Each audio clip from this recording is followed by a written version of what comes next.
Okay, good afternoon. I'm Patsy Hicks, Director of Education at the Santa Barbara Museum of Art. And as you can see, I am not in the Santa Barbara Museum of Art.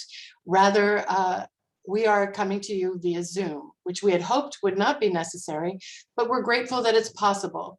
And an added benefit of Zoom is that it allows us not only to have a conversation with Tom Boyle, but also with Susan Straight, who probably would not have made the trek to Santa Barbara if we were in the auditorium. We are excited about the conversation that's to come, but I have a couple of housekeeping things to say first. One is, if you would like to buy this book, Talk to Me, you can do that through Chaucer's, our wonderful local bookstore here in Santa Barbara, or local bookstore of your choice. And if you want to read more of Tom's books or more of Susan's books, they're available both at Chaucer's and also in the Museum of Art's bookstore. The other thing I just want to caution you about, you know that Tom in particular thrives on the energy of the crowd, so we look forward to your questions, but you will remain muted by outside controls during this conversation, and then throughout it, when a question arises or at the end, in the last 15 minutes, please type in any questions or comments or joyous pronouncements you wish to make into the Q&A function that is at the bottom of the screen with Zoom. So with that, I'm going to turn to my notes and my introduction of these two wonderful writers, and then I will disappear and let them take it over. So, in addition to being our Santa Barbara neighbor, T.C. Boyle is the New York Times best-selling author of 12 collections of stories and 17 novels, including Talk to Me, the subject of this afternoon's conversation. His work has been translated into 25 languages and won a PEN Faulkner Award for fiction. Most recently, he's been the recipient of the Mark Twain Voice in American Literature Award, the Henry David Thoreau Award, and the Jonathan Swift Prize for Satire. He is a distinguished professor of English emeritus at the University of Southern California. And perhaps he and Susan will go into that a little more deeply. They have a connection there, which was life-changing for Susan, which she can share. He talks today about the tantalizing and ultimately poignant response to the question, what if we could talk to the animals? In his latest powerful, tragic, and ruefully funny novel that has a chimpanzee as its hero. To draw him out, should that be necessary, is fellow author, award-winning author, Susan Straight, author of 8 novels and 2 books for children. Susan's 2019 memoir, In the Country of Women, which she shared with us on the stage in our auditorium at the museum, was a national bestseller and named a Best of the Year by NPR. Also a California resident, she lives in Riverside, where she is a distinguished professor of creative writing at UC Riverside. Her new novel, Mecca, will be released in March 15th, 2022. So now I ask you to please join me in welcoming these two remarkable writers, colleagues, and friends. Susan and Tom, it's all you. Hi, I'm so glad to be talking with Tom. I am never good at lying. Tom knows this. I could not put this book down. And also, I guess it would be great for us to share this story. I was an undergraduate at USC. I was only 17 when I left Riverside, and it's great to see your LA Dodgers hat, Tom, because my mom was an immigrant to this country and learned to speak English from Vin Scully broadcasting for the Dodgers. So it was a thrill when I saw your hat. I showed up at 17 and I was going to be a sports writer, and by the time I was a senior, I had taken 2 creative writing classes, and Tom is who asked me to come into his office. He was very serious. I'll never forget where I was sitting. I'll never forget his face. And he said, "Why do you want to be a sports writer?" And I told him so that my mom could meet Vin Scully. And he laughed and said, "I think you should be a fiction writer and you should go to graduate school." I have to share that because this book, which was just compulsively readable and I couldn't put down, I realized that I've been reading your work since your very first short story collection, and that was Dissent of Man. When was that published? That was back in '79, Susan, and that's a great lead-in because this is the first time I discovered that we were doing these experiments with chimps in order to try to teach them our language. It's called cross-fostering. Well, they would take a chimp and put it in a human household from birth. So it had no contact with its own members of its own species. And it was a time for us to try to see what language acquisition is like, how it is acquired. With us, by the time we go to school or kindergarten, we already know how to speak. And you learn how to speak by observing and listening to your parents and the people around you. Well, would that be possible for chimps as well? Now, a chimp has the intelligence of a 3.5-year-old child, which is, we've got a 2-year-old running around the house, and that's pretty smart. Um, uh, Unfortunately, they don't have the vocal apparatus to make speech as we do, but they have a very elaborate gestural language. And so it seemed natural to teach them American Sign Language.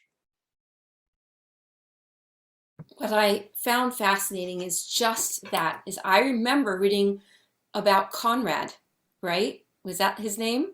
Yes. I couldn't forget it. And that was so long ago. I was 18 when I read that. It, to me, this obsession with humans to see if they can communicate with primates sort of leads me to, why do humans think it's important that their intelligence and primates' intelligence be either equated or nullified?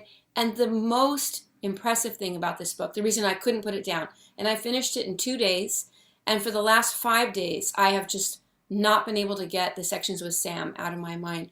Your portrait of Sam, you're delving into his psyche, the way you use language for how he thinks of himself. Of course, people don't have names. Of course, he has a name. How did you get so deeply inside Sam's point of view? It's amazing. The fun for me, Susan, in doing this, the attraction to this project was to try to narrate in third person through the point of view of an animal. It's always a trick. Any narrative, any novel that anybody writes is a trick. The reader believes that this is happening and enters the consciousness of a character. And so here it is in this book too. And I will read an excerpt later in which you can see how I am trying to fudge this. It's his point of view. He knows certain words, but the narrator covers for him. The narrator points out that, well, he doesn't know this word or he doesn't know that word. And that gave me a key to get into the book and develop him as one of the 3 major characters. Now, you mentioned Dissent of Man earlier. In that story, I'm a wise guy grad student writing stories. And Conrad is named, of course, after Conrad Lorenz, one of my heroes.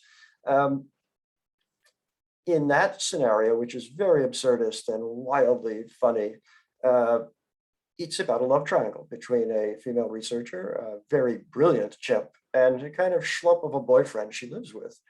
But now, all these years and books later, I've come back to it in a way that, as you pointed out, I think quite generously, it should amuse you. You should laugh. Sam is a kind of picaresque hero, really. But also, I think it should be deeply affecting as well. The ethical question here is the one that has always come about when we make use of animals for our own purposes, whether we skin them or eat them or whatever we're doing with them. What gives us the right to take this animal, as intelligent as a 3.5-year-old, not only destroy its environment, but put it in a cage? That is the question that the book tries to address. And further, I think why we wanted to know, or we still do, we're still doing some of these experiments. We do them with dolphins, with crows, with other very highly intelligent animals. I think in the beginning, when they began to do these experiments with great apes, we all had a feeling that if we could make a breakthrough into their consciousness, they might be able to reveal something essential about this great mystery of life that we all inhabit.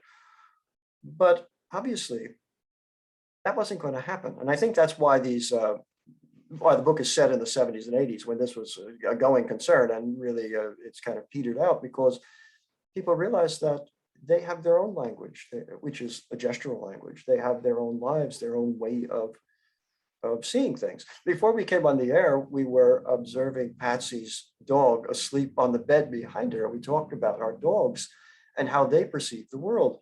Well, obviously, they communicate with us, but their brains are ordered in a different way, sensorily. They operate on smell, which we no longer do. So how could you possibly communicate that or imagine what their perception of the world is as opposed to ours? You know, I was just going to come to the 70s and this love triangle, but what I'd love to do is just linger for one more moment on Sam. To me, the genius, and I'm not saying it because we're doing this event. I read a lot of books. You can see how many books are behind me. For writers like us, Tom, to say I stayed up till 3 o'clock in the morning to finish a book, that's the greatest compliment we can give each other. Sam's story, you use his consciousness, and you're right, he knows what pizza is. He knows what candy is. He knows what the cage is.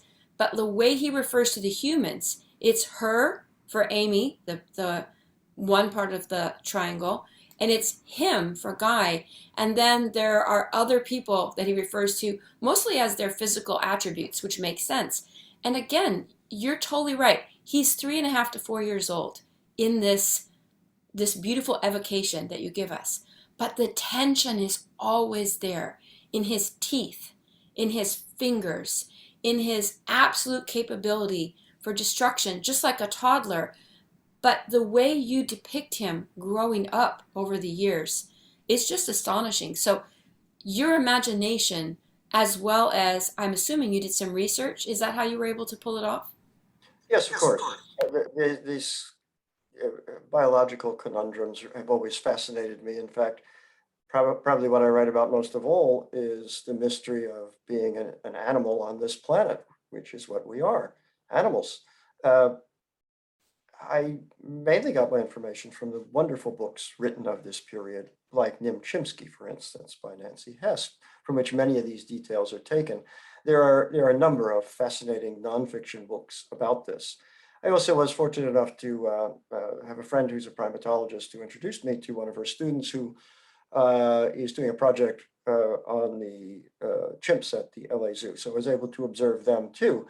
Although essentially, as you were suggesting earlier, between us novelists, the way we work is we enter a story and we enter into the mind and persona of a character, whether that character is young or old or ethnically, whatever race or what country they come from or what sex they are, it doesn't matter.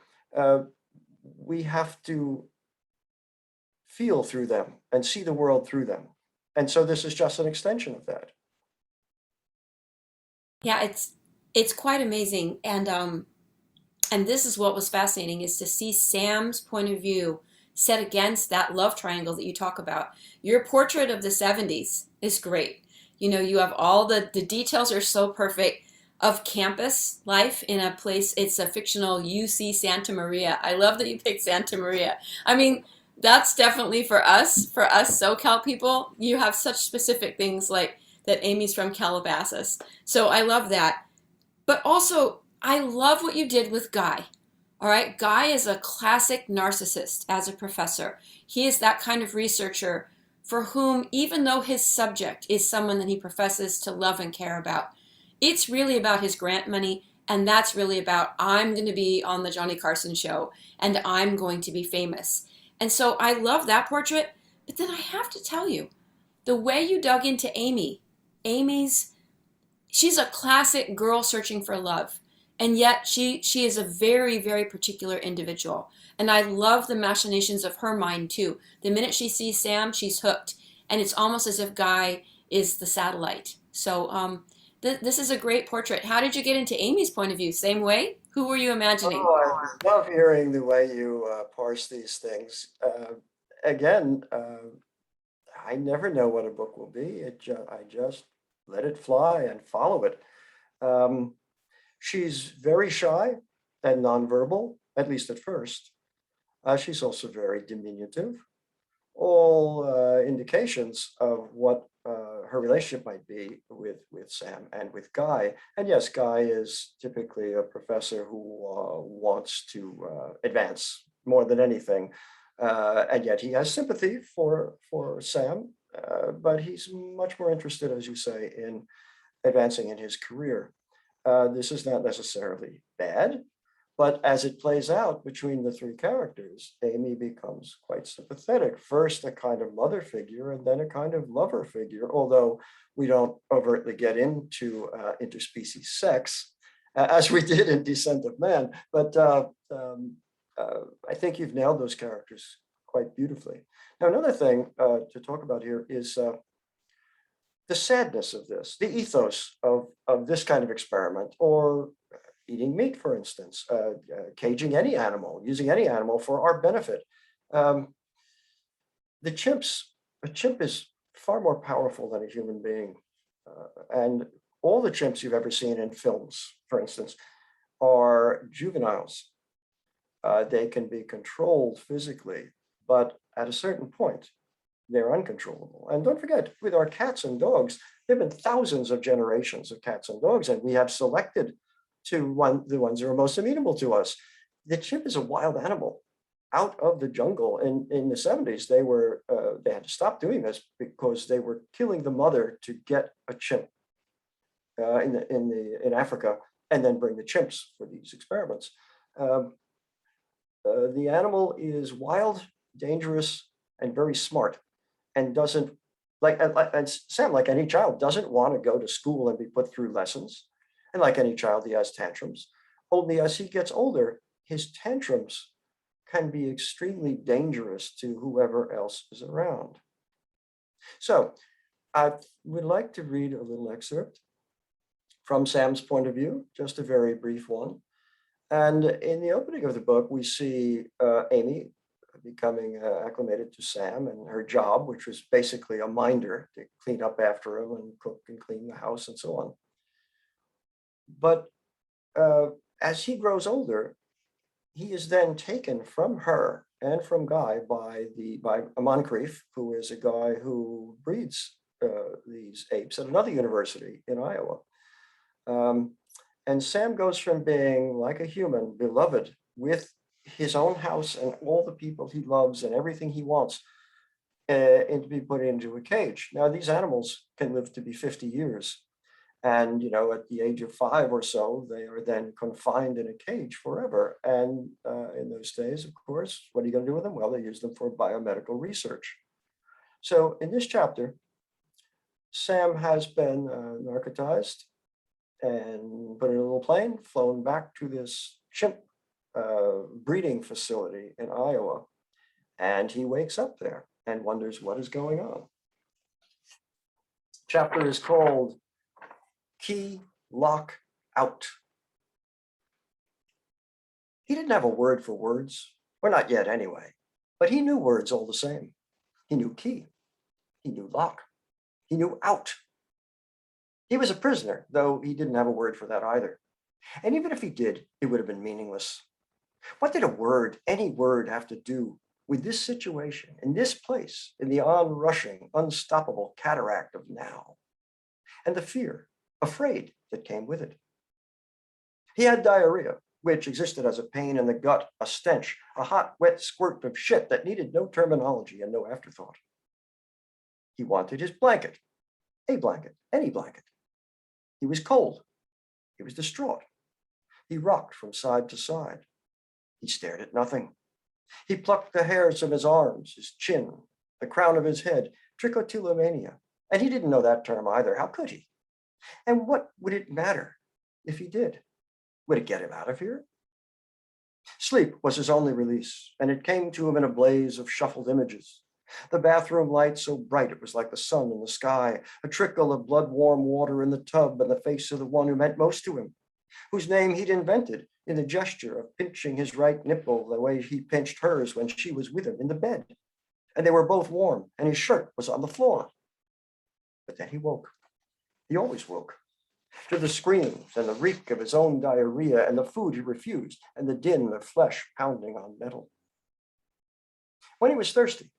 Thirst came to him as a sensation, pre-verbal, non-verbal, and he picked up his cup and drained it. He didn't think, drink. He didn't sign, drink. He just drank until the cup was empty, that is, and no one came to fill it for him. Then the word was there, and the sign, the gesture, thumb to the lower lip, descriptor and request both. And when no one listened, when the cup went unfilled and the box, the cage, the prison he measured over and over with the length and breadth of his body spoke despair to him, spoke rage, he screamed, he screamed, he screamed. In the morning, that was no morning at all because there were no windows in this place and the lights never dimmed or faltered. They came with food for him, food he didn't want. Food he refused, and he compacted his own shit in his hands as best he could and flung it through the bars at them. They didn't like that.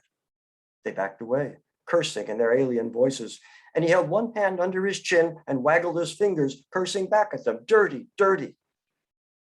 That didn't help. Nothing helped. He worked at the bars with his hands and his feet too, but the bars were cold steel. The bars were removable. And every time he looked beyond them, he saw more bars and barren walls and moving shadows till he shrank down inside himself. What had he done? Where was he? Where was his bedroom? Where was his house and his bed and his tree? Where was she?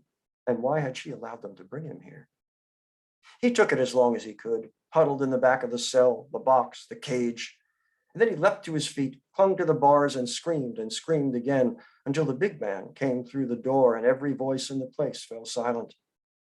It was as if there had never been a voice except his echoing down the corridors and reverberating off the bare walls. But of course, he didn't know that word either. The acoustic signifier, only the phenomenon it represented, the physical effect that involved eardrums and cochlea and neural pathways. The big man was coming, and he had the stinger in his hand, which was called a cow prod, though that formulation was beyond him too. Hurt, he knew that. And he knew cow, the big lumbering night black creature that solidified the shadows of the scrub out back of her house, of his house, the place he used to be before this. But that didn't do him any good, because the big man with one eye, with the black eye patch that was like a hole drilled in his head, rose and swelled and touched him with the stinger. And suddenly he was writhing on the cold cement floor, beyond the reach of words now, except hurt, except afraid.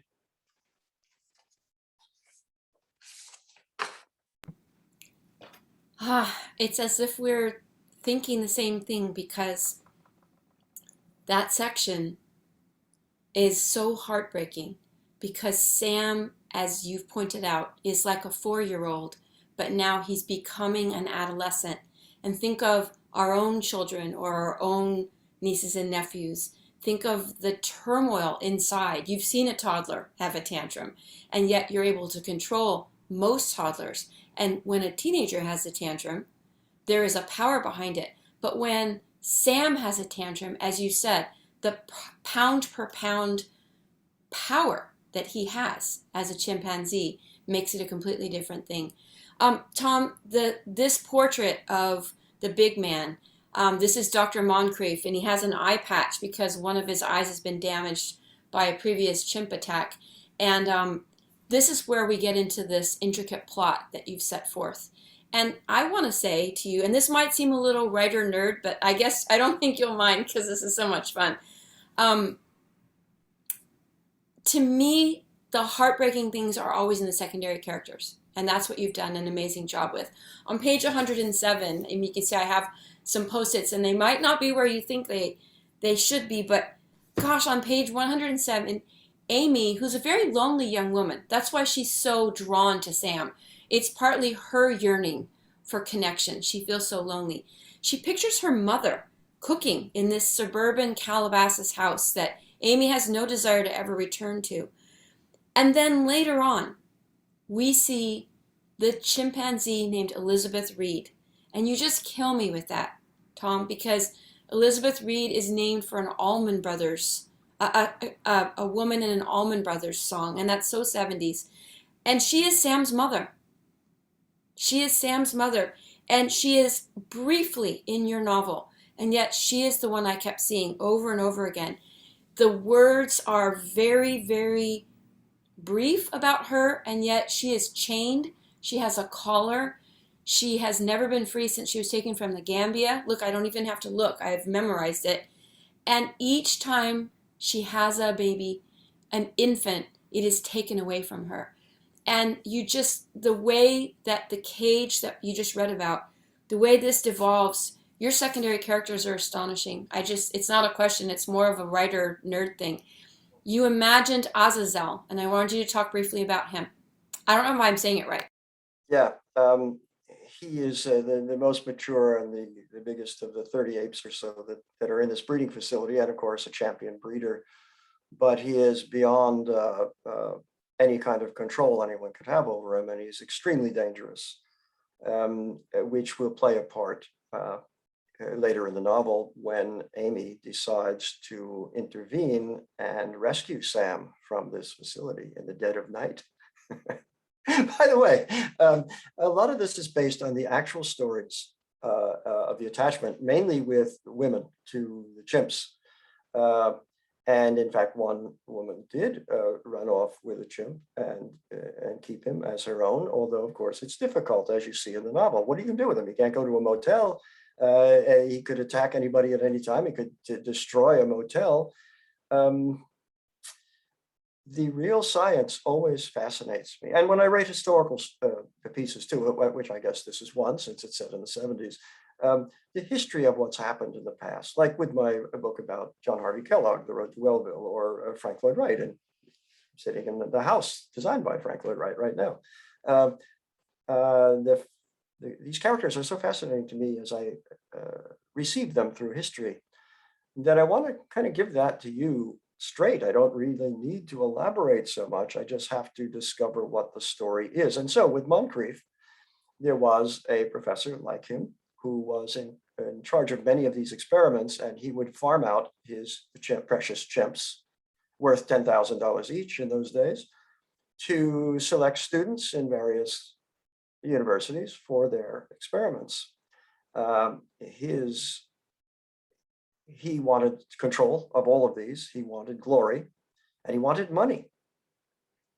So he is just making use of the animals, as Guy does to a degree also, for his own benefit. And that raises the larger question of our ethical treatment of all animals. And, I know in beginning this, I know that there are almost 8 billion of us on the planet, and that there are scenes of untold horror going on amongst our species all over the world at all times. We just saw what happened and will happen in Afghanistan. Imagine the women in Afghanistan now. But somehow I needed to narrow my focus. I can't write about every problem of the world. And the stories of these animals used in these experiments were just horrifying to me. And, Patsy mentioned earlier her dog, who we saw lying on the bed asleep. There's a consciousness there that we respect. And could you imagine violating it? I can't. I just can't imagine the kind of cruelty involved in these experiments with these animals. And further, we're not even getting into the biomedical experiments where, they're probed with needles and their blood is drawn, and it's heartbreaking. There's Roger Fouts' book, An Next of Kin, which deals with Washoe primarily, is truly great also, and utterly heartbreaking. There's a clip on YouTube of him being reunited with a chimp named Bowie many, many years later. And Bowie had been a young chimp in these language experiments, and now he'd been farmed out to biomedical, and this is 20 years later. And Roger hasn't seen him, and he comes in to the facility. There is Bowie in this crappy little cage, and he immediately recognizes Roger and begins a conversation with him. And it's just heartbreaking. The thing about fiction, which here's what we've spent our lives doing, right, is at that moment that I met you, I was 21 years old, and I loved books. I mean, we are those, like when Amy feels that primal connection with Sam. For us, narrative and fiction, this is how we give a story to millions of people. And you're right, you can read many, many historical narratives about a chimpanzee like Sam. But to be inside Sam, what killed me is in this intricate plot that you have set up, we know Sam has been caged, so we know something bad has happened from the section that you read. But just think about it. Here's Sam. He's a baby chimp, and he's taken to this ranch. And I picture, again, it's a beautiful ranch outside of Santa Maria. You do a great job with the California landscape, of course. It's got oak trees, it's got boulders and grasslands and cattle. And Sam has a tree. It was mentioned in your excerpt that you read. Where was his bedroom? Where was his house? Where was his tree? I think one of the things that makes this novel work so well is that you always sense that Sam is looking at the horizon. He is supposed to be free. Even though he's happy in the house with Amy, once she rescues him, they're in a trailer. And you just try to imagine an adolescent, chained up in a way. So imagine a dog chained up, or an indoor cat that can never, ever, ever go outside. It's amazing how everyone loves seeing the cat in the window when you walk by, and the cat is like observing you. But this ultimate power that humans have over these particular animals that is never, ever far away from your prose. I think that's what makes the novel so compelling. That's why I couldn't put it down, is I just sensed it, Thank you so much. I mean, that's what I'm aiming for, I guess. As you said earlier, the thing about novels is that it gets inside of each reader, because each reader recreates it and films the movie of it in his or her own head. And you can move people in extraordinary ways with a novel. So for instance, since we're here in Santa Barbara, my novel, When the Killing's Done, about the removal of the invasive species on Santa Cruz Island, which is right over my shoulder over here. During the tour for that book, many biologists came out to hear me read and talk about it. And they all said to me essentially the same thing, is that, we write articles about the terrible conditions of invasive species and the destruction of the environment and so on, but nobody's listening. However, if you make it into a story with characters who are involved, you can really drive it home. My object is not to drive it home. My object is to make a story and explore these things for my own purposes. The climax of this particular book, Talk to Me, is extremely gripping, powerful, and very sad. I mean, I was sobbing while I was typing out, and it should be. It should, you want to be moved. That's what we have art for. It's exactly what we have art for. And I have to say again, with thinking about, people call themselves pet parents now, right? We're not pet owners anymore. And yes, we saw Patsy's dog, and my dog is a flat-coated retriever, who's 8, that I rescued from the pound when she was 1. She ate a pear given to me by my neighbor before we did the show. And my kids are grown. My last kid just moved out again last weekend. So it's me and the dog, and I'm reading her book, and I'm thinking about what it means to have a dog, because I didn't grow up with dogs. And it was my youngest kid that made me a dog lover. When she was 3, we got our first dog. The compact of ownership can turn cruel in a heartbeat when the animal doesn't meet the human's expectations. But this is the compact of parenthood. This is the compact of marriage. But there is more power, even if you're a 3-year-old toddler, than poor Sam has.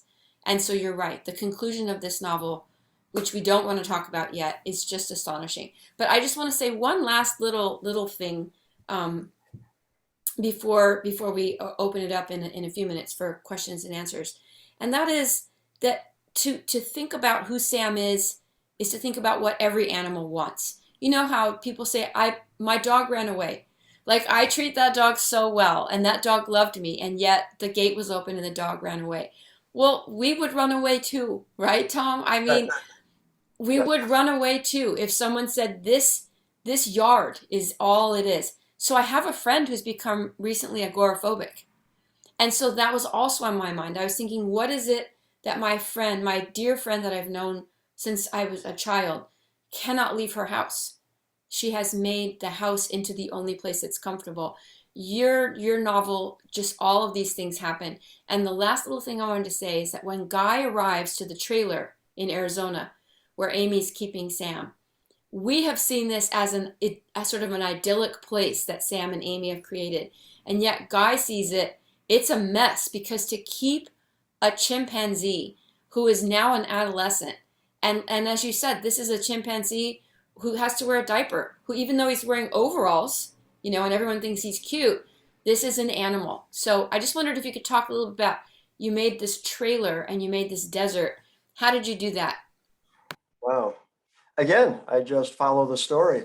It's a dream. I just dream it, and you get it on the page, and you dream it too. But we were talking about domesticated animals like the dogs and cats we have. This morning, about 6, when I was out front walking the dog, the coyotes across the street were celebrating. They had caught their breakfast, and they were very happy and yipping and so on. There is wild nature. There's wild nature that doesn't have a collar on. My favorite Aesop's fable is the wolf and the dog. It's winter. The dog is taking a little break from the house and running around, and there's the wolf. And the dog is well fed and sleek, and the wolf is scraggly and full of ticks and skinny and has no food. And the dog says, "Man, you should come with me. I mean, I live in this great place, and they give me food all the time, and it's warm in there." And the wolf says, "All right, yeah, sounds good." And they start to trot off, and then the wolf says, "What's that thing around your neck?" And the dog says, "Oh, that's my collar." That's exactly what I was going to say, is that even when Amy is in like the desert outside of Kingman, Arizona, and she takes Sam out there, he is still on a lead. It's so, again, this is very ESP going on here. The idea that Sam is not a human and that he's on a leash. Of course you think of children on leashes, where people joke about the mom has a crazy kid and has to put on a leash. But Sam can never, ever, ever be free until that very last climactic scene. And there is a time when he gets free from the cage in Iowa, and that's one of the most terrifying scenes I've ever read in fiction too, is when Dr. Moncrief hunts him down. So yeah, all these things are so present. And it's almost time for Q&A, but I do have one sort of last, it's a general question that I think the audience might like. You were born in New York. Yes. And you came here long ago, and to me, I loved Budding Prospects. I loved Dissent of Man. Greasy Lake is one of my favorites of your books. But you have now become an iconic California writer. And for someone like me, who's a California writer, there is no such thing as a California novel, or the great American novel. We always want to write the great American novel. And yet, with this novel, it's a great California novel. And then there's the research facility in Iowa. Amy goes on a road trip. But I just love the way this is anchored in Santa Maria and Calabasas and this notion of Hollywood and Johnny Carson. What do you think? Well, as you know, I said my books and stories all over the world, and we could go on for hours enumerating all of that. I was born and raised in Peekskill, New York, as readers of World's End will know. I'd never been west of the Hudson. I was a very provincial kid, but I got a story published, and then on the strength of that, I applied to the Iowa Writers Workshop. They accepted me. I put my dog, 2 cats, and girlfriend in the car. Actually, she put herself in the car, and we drove there and spent 5.5 years, and I got my MFA and my PhD. And now, at the end of that, I wanted to be a professor of English. My chief area of study had been British literature, the 19th century. And there were 3 choices. I was a finalist for 3 different jobs. One was in Salt Lake City, another was in Minneapolis, and the other was USC. Luck of the draw, with USC, it was very relaxed. And the guy said, "Well, you want the job?" I said, "Yeah." I said, "You want to teach creative writing?" I said, "Yeah." "Okay. 2 days a week?" I said, "Yeah." "All right." And that was it. So here I am. And now I'm a California writer and always will be. But what's great about that, and that's a good place for us to end when it's time for Q&A, is that some people say, "Oh, California, there's no there or whatever." You delve deeply into these places, and that's what I love about your writing. I There's love Calabasas. I loved there's your. nature too. Pardon me. It's about nature. It's about yeah, here we have been locked down with the pandemic and yet locked down again and doing this via Zoom instead of live. Wonderful. But I have been lucky throughout this in that my life goes on as it did before. I work and then I go outside. So I can walk to the beach and I can walk to the mountains right out the window here. And I do. I spend a lot of time outdoors every day to be connected to nature. And the nature is different from the nature I grew up with in the Northeast, where you get a lot of rain and everything is very lush in summer, and you have the blasts of winter. And will I ever get fully oriented to that? I'm not quite sure, but it's a big part of my life to be in nature and just to observe the creatures. One of the subjects I've been studying for the novel I'm writing now, which is called Blue Skies, is insects. I am fascinated with entomology. We've got to go small because everything large we've already wiped out. Yeah, I have to say I'm the same way. Even though I live 3 blocks from where I was born, my big deal is that my girls know you're not taking the dog for a walk. You're taking mom for a walk, and they've all been really good. During pandemic, I had two of my daughters and a son-in-law here, and we would walk for 10 miles, and that's the only way I can get my brain around stuff. And the funny thing is, for my new book, I was writing a scene, and it's during pandemic, and the animals have taken over, because that's what happened. Is I had friends who work animal control, and they're like, you got bears in the 7-Eleven, you got raccoons living in people's houses. And the other night I was writing a scene, and my hero is a CHP officer, and he comes upon an abandoned truck, and of course there's a whole family of possums already living in the truck because someone's left in and out. That's as SoCal as I could make it. Yeah, that's very fascinating to me too. That in our absence, the animals take over. For instance, I wrote a story some years ago called In the Zone, which is set in the zone of alienation, as it's called, outside of Chernobyl, where no one had been allowed to live. And all nature came back. Wolves came there, the griffin eagle, creatures that hadn't been seen there in generations came back. Once we're gone, they come back. And to end this, when this lockdown of the pandemic first began, the first week or so, I would go out at night, out here, I can see it right now, out there in the yard, 11 o'clock at night, black dark, and not a single sound of human activity. No cars, nobody, no nothing.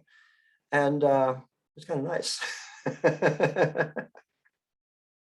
Well, we better let Patsy get to the questions and answers. So Patsy, we'll turn it over to you.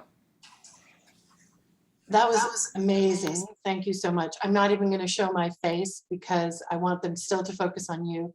But before we leave, I will show the dog one more time. Oh, absolutely, please.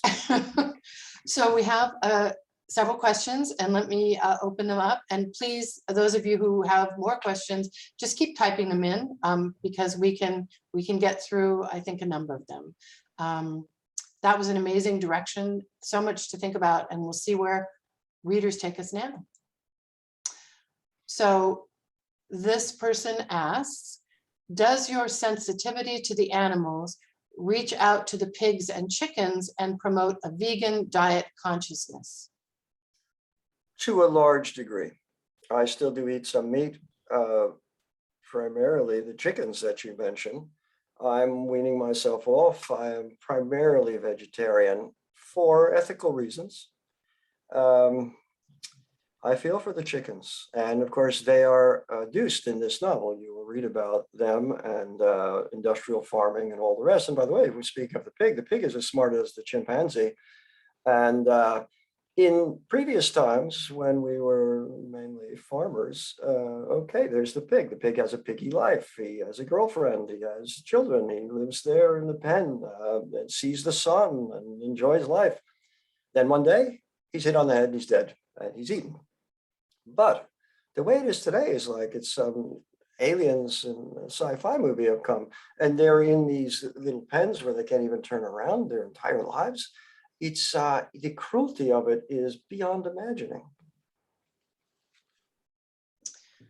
And then another question about a book they're curious about. Have you read Karen Joy Fowler's We Are All Completely Beside Ourselves, featuring the chimp Fern? I have not, purposely.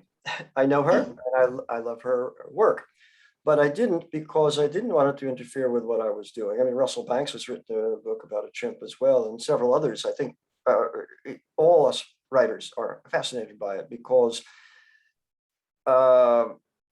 we deal in language, and we have been told since childhood, and especially by our religions, that we have the right to dominate the other animals because we are intelligent, and it's demonstrated because we have language. Well, what if the other animals have language too? Then what is the rationale for imprisoning them and experimenting on them and eating them? And then someone has an unusual connection and says, my first cousin took your vacated job at Panis High School for 32 years, teaching English. What a connection. Well, who is the cousin? Name that cousin. They did not name the cousin. However, I'm sure they'd be willing to. Maybe they'll type that in. I'm not Well, great. sure. Yes, I taught in high school in New York before I left for Iowa. It was formative for me because I was a very squirrely youth and into a lot of bad habits and the drug scene, for instance, and didn't really have any kind of order in my life. And to have to get up and go and teach each day not only gave me that order, but it also gave me a life's work. I taught for 37 years at USC, and probably still would be doing it if it were only closer.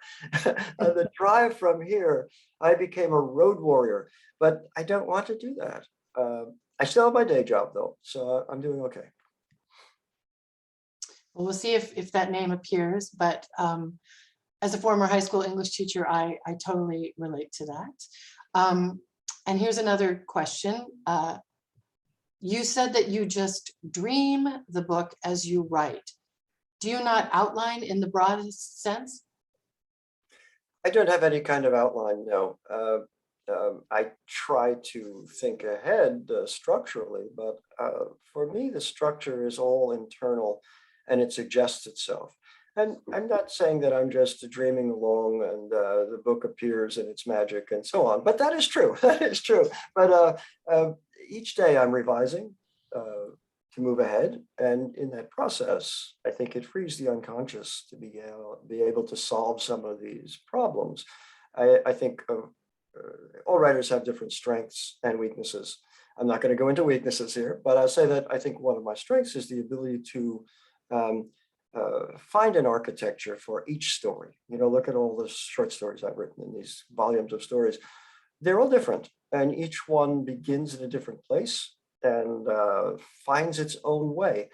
I think it would be too abstract, really, to plot everything out in the way that, for instance, you plot out how you're going to film the movie, you know, and you plot out all the scenes. Great, but it doesn't work that way, at least for me. It's just very instinctual and improvisatory. But that said, you know, a book like this takes a year to write, and I'm thinking about it constantly, even if I'm sitting at the bar having a drink or walking on the beach or whatever. You have to rely on your instincts to make it come together. And that's what is magical about it and why I only write fiction. Each time it works, it is so exhilarating. It's such a rush of joy to discover that. So I want to keep doing it. And that's what I'm trying to do now.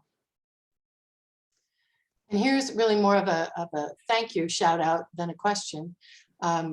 She says, thank you for this dialogue. It was so engaging and involved and knowledgeable. I have a brief comment. My neighbor recently mentioned that a baby opossum had moved into her home, content to move about among human and canines and felines. Thanks to all responsible for this program, and I intend to purchase this book. We're glad about that. Any comment about the possum? Well, he's going to need a flea collar. Duly noted. I just want to say about the possum, because in Riverside it's possum heaven, that the other night I had darts league at the Elks Lodge, and my darts partner Matt had to leave because there's been a raccoon and a possum engaged in an epic battle on his roof, and they were to the point where they were digging into the shingles. So he said, I have to go home tonight because somebody has to win. I have to get some sleep. And it turned out that the possum beat the raccoon. So I thought that was a good possum story. I guess those cats better watch out. Okay. And then here's a question about preparation for reading Talk to Me. She asked, would you recommend we read Dissent of Man before we read Talk to Me? No, I don't. I think these are completely separate things. If you engage with the work of a writer, you can always go back and see all the links between all of the books. This is my 29th book. There are plenty of links. And I think that we'll leave that to the graduate students or whoever might be interested in doing so. But each reader, of course, will read in his or her own way. I like to read deeply in a writer who engages me and read several of the books. I don't know if I read them necessarily in the order in which they were written, though. And here's a question, and there's actually another one that's sort of like this, asking about optimism and pessimism. But this question says, it seems like a lot of your novels involve some type of catastrophe or cataclysm. Are you a catastrophist? Which is not a word I thought of before. It sounds a lot like real life, doesn't it? Look where we are now, with the 97th year of the drought here and no water, 8 billion people on the earth, running out of everything. All large animals are already dead and extinct. It doesn't look good. It doesn't look good. What can I do? What can I say? I'm trying to explore it and see what it means. The optimism here is in making art and in being alive, being outside, as Susan and I were saying, to be outside and just to dig it. A week or so ago, we had a moisture event here in Montecito. It wasn't a drizzle really, and it was no trace of rain or anything else, but just the air was a little bit thick, and it was nighttime. And so I just went out and laid down on the sidewalk for a while to feel it. It's just a miracle to be alive, especially during the drought, to have any notion that we could ever have water in our lives again. That's a beautiful image of, I tend to do that on the grass though, not the cement. I love the moisture. We don't of the have grass anymore. I tore it all out 10 years Oh. ago because of the waste of water. So Yeah. I love grass, but we can't have it here anymore. Well, Susan, you have those lovely stories about sleeping outside in the summer in Riverside because of the heat. Yeah, it's very funny that you bring that up, Patsy, because it's like this iconic August story. And this year, because I had two of my grown daughters here in August, and we had a fairly epic, it would be 100 degrees. But last summer, when everyone was living at home for pandemic, do you remember the day it was 121 in Chino Hills? It was August 18th. It was 118 here, and we literally went and fried eggs on the sidewalk, Patsy. I've always wanted to do that. We did it. We had an experiment going, and my girls at that time were 29, 25, and my son-in-law participated, and he's from Nigeria, and he thought we were nuts. But that night we sat up until 1 o'clock on the grass. And Tom, I'm the same as you. My girls grew up being like, Mom will get excited no matter what plant comes up. And the first day that it feels mildly misty, our first day of fall, is the day that you wake up and the moisture has appreciably, gathered on the leaves. And it's funny, Patsy, because that's the dew point, right? We haven't even had a dew point yet. So my girls remember the dew point, like lying on the grass and feeling it come up. It's nice of you to bring it up. But yeah, Tom, I lie out there as well. I don't mind the porch either. I'll lie on the cement. Wow, it's so sad. We're like the old timers, going to explain to the youth what rain is and used to be. Yeah, yeah. So now here's a question. Which of your novels do you feel most satisfied with? Satisfied in the sense of well drafted? I would say all of them, because, and all the stories too, because I don't release anything until I'm completely satisfied with it. I mean, I'm obsessive compulsive. This is my behavior. This is my life. Every word has to be just right. I work hard at it and long. I'm a perfectionist. So I don't release anything that I don't think is the very best I can do. That said, looking back, the novel that gives me most satisfaction is my first, Water Music. I didn't know if I could write a novel. I didn't know what it was. I was just a short story writer to that point. It took me 3 years. It's enormous. It's crazy. It's hilarious. It's something that I will never be able to do again because I've moved on to other things. So I look back on that fondly. I haven't read it in some time. In fact, yesterday on my Twitter, someone pointed out that it was Mungo Park's birthday of his 250th anniversary. And Water Music is about his explorations in West Africa in 1798 and 1805. And so I said to that person, you know, I should reread that. But again, I'm writing a new book. I can't have the old book interfere with the new book. So I guess I'll have to put that off for a bit.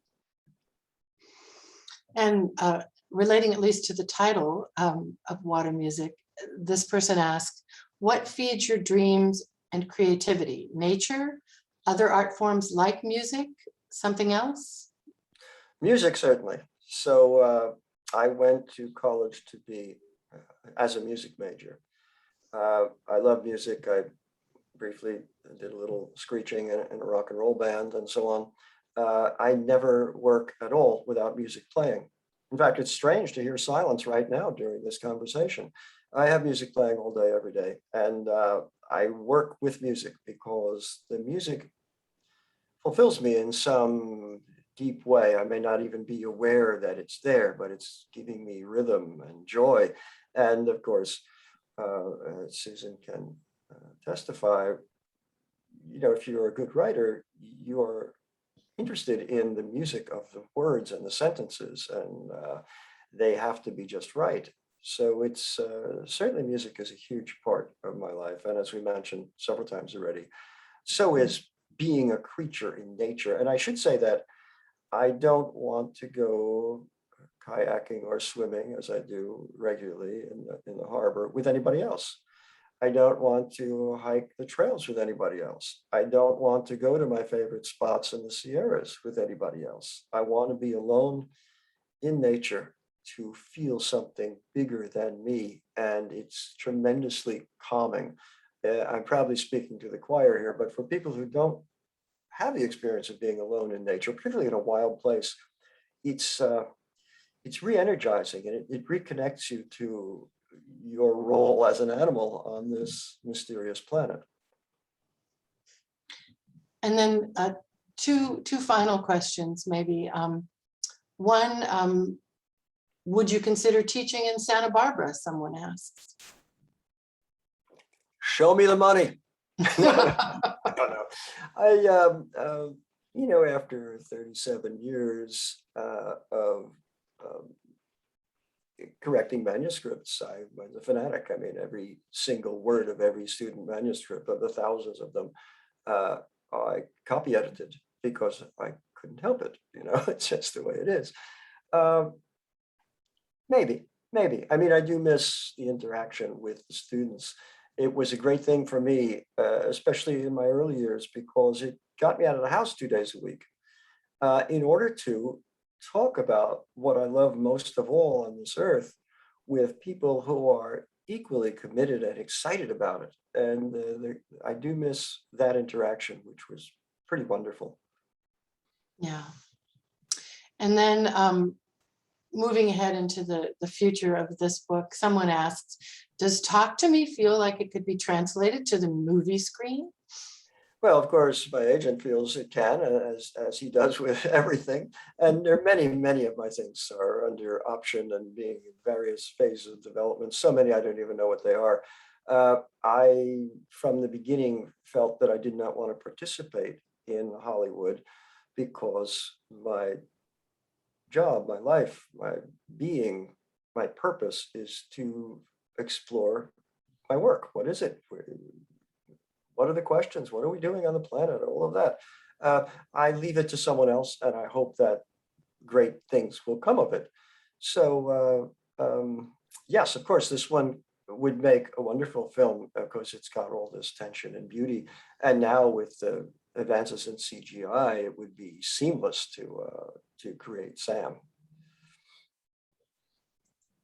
Well, I think that is a place to stop with us considering what might be next. I have one final question that I'm just curious about in the way of New York Times Proustian quizzes. I'm curious as to what each of you is reading right now. So maybe Susan answer first, and then Tom.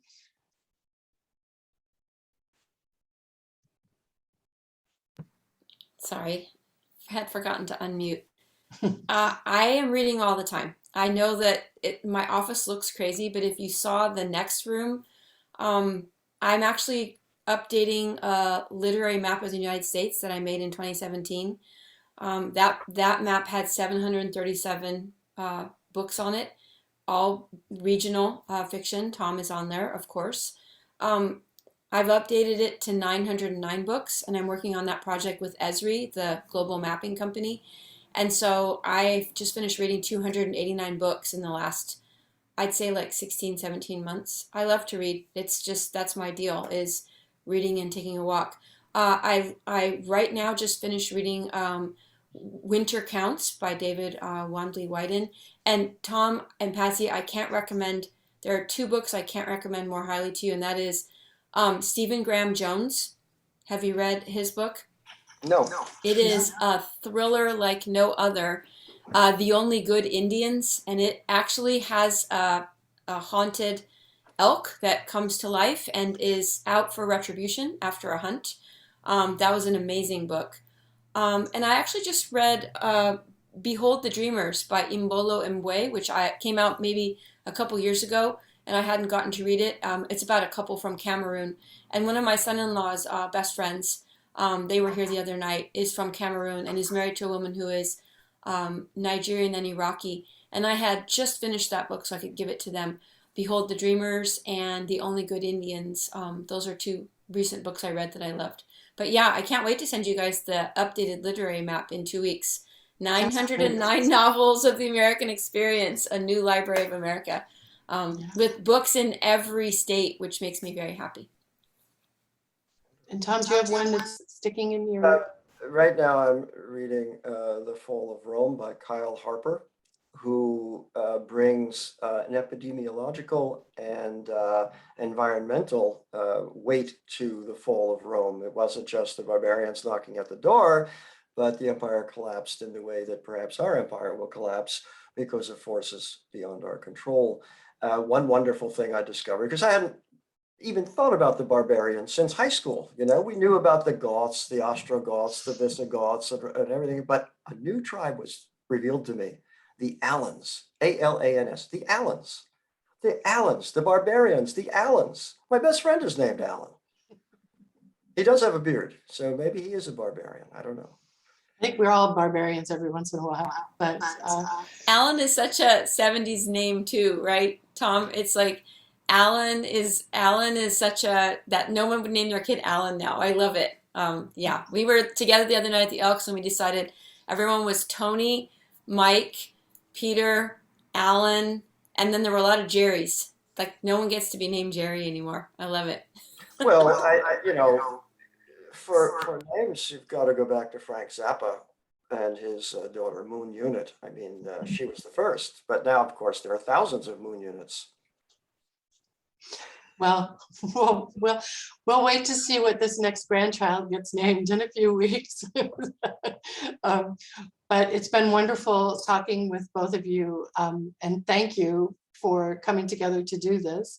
And thank you to all of you in the audience out there whom I cannot see, but I know you're smiling at the conversation that just took place. And also, it's caused us to think. And as I watch this wonderful dog scratching her face on the bedspread, I'm thinking, what are you thinking about in there?